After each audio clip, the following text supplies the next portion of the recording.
नमस्कार, स्वागत है आपका एमपी तक पर। मैं हूं रवीश पाल सिंह।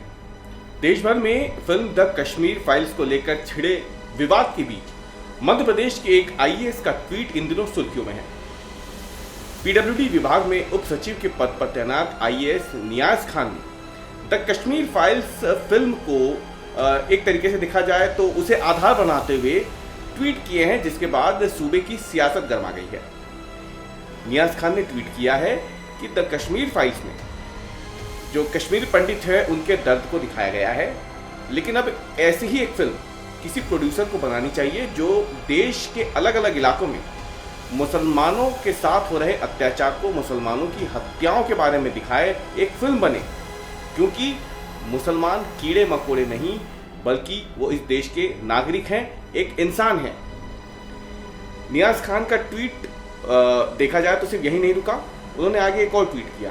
उन्होंने आगे लिखा कि वो सोच रहे हैं कि देश भर में अलग अलग मौक़ों पर होने वाली मुसलमानों के नरसंहार पर वो एक किताब लिखें। ऐसा इसीलिए ताकि हो सकता है कोई प्रोड्यूसर उनकी इस किताब के आधार पर कश्मीर फाइल्स की तरह ही कोई फिल्म बनाए। अब आईएएस नियाज खान के इस ट्वीट के बाद विवाद छिड़ गया।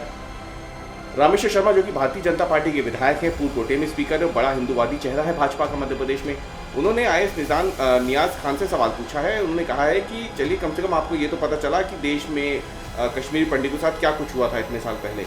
लेकिन इसके साथ ही उन्होंने ये भी कहा है कि मुसलमानों को कीड़ा मकोड़ा बिल्कुल ना समझे, क्योंकि देश ने कई ऐसे मुसलमान हैं जिसमें एपीजे अब्दुल कलाम का नाम उन्होंने लिया, कई दूसरे नाम उन्होंने लिए।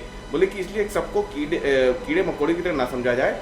उन्होंने ये भी कहा कि अगर देखा जाए तो नियाज खान को अपने काम से काम रखना चाहिए। सरकार से भी सवाल पूछा है कि सरकार उनसे पूछे कि कहाँ पे उन्हें ऐसा लगता है कि देश में मुसलमानों का नरसंहार हो रहा है या मुसलमानों की हत्याएं हो रही है।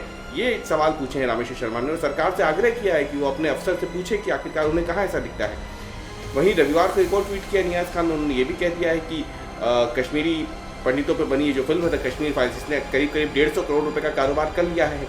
अब उन्होंने ये भी कहा है कि इसके जो प्रोड्यूसर डायरेक्टर हैं वो ये जो कमाई हुई है उसे कश्मीरी पंडितों की बेहतरी के काम में लाएं तो और ज़्यादा अच्छा होगा। ये देखते हैं अब ये कि उनके इस ट्वीट के बाद मध्य प्रदेश की सियासत में और क्या होता है, क्योंकि नियाज खान ने जब कभी भी ट्वीट किया है तो उस पर विवाद ज़रूर हुआ है। इससे पहले उन्होंने ये भी कहा था कि खान सर ने भूत की तरह उनके पीछे पड़ा हुआ है, क्योंकि एक अफसर ने उनके साथ दुर्व्यवहार किया था। उसके बाद से ये कहानी शुरू हुई थी।